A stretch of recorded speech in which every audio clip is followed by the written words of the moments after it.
Before European contact in 1492, the Americas were highly populated and incredibly diverse. Indigenous societies built their cultures around the specific climates and geographies they inhabited. In the arid Southwest, the Pueblo peoples constructed vast irrigation systems, and they built multi-story permanent adobe structures directly into the landscape.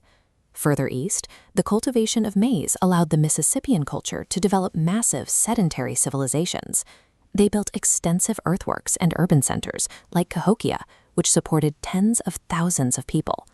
Spanish and Portuguese explorers arriving in 1492 were driven by a specific set of motivations: spreading Christianity, extracting wealth, and securing national prestige: God, gold, and glory.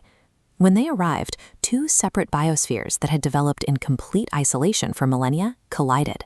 Plants, animals, and pathogens that had never crossed the Atlantic were suddenly brought together. We call this massive two-way transfer of life and ideas the Columbian Exchange.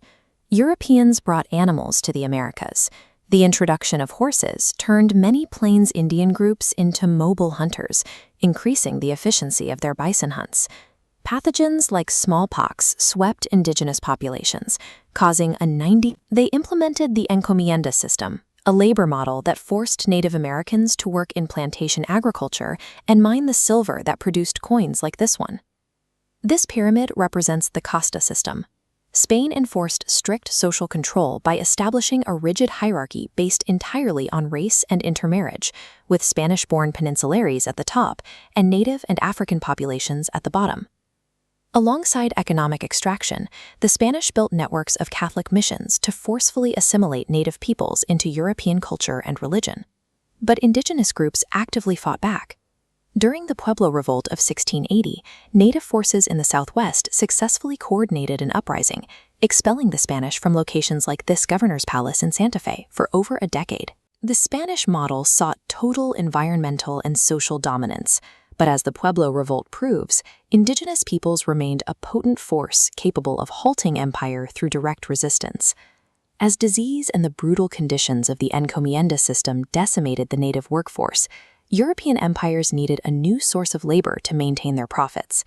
To fill this vacuum, European powers turned to West Africa, initiating the transatlantic slave trade to forcibly bring enslaved Africans to the Americas to sustain plantation agriculture.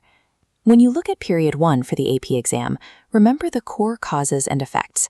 European exploration caused severe biological devastation in the Americas, while the extracted wealth fueled European global dominance.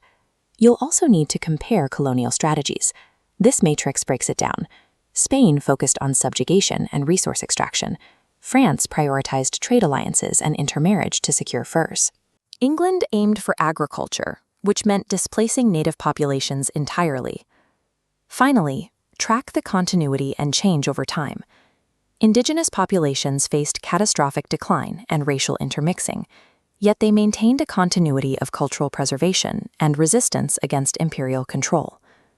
The Columbian Exchange and the resulting conquests bound Europe, Africa, and the Americas together, forging a modern Atlantic economy built on shifted populations, extracted wealth, and enduring conflicts.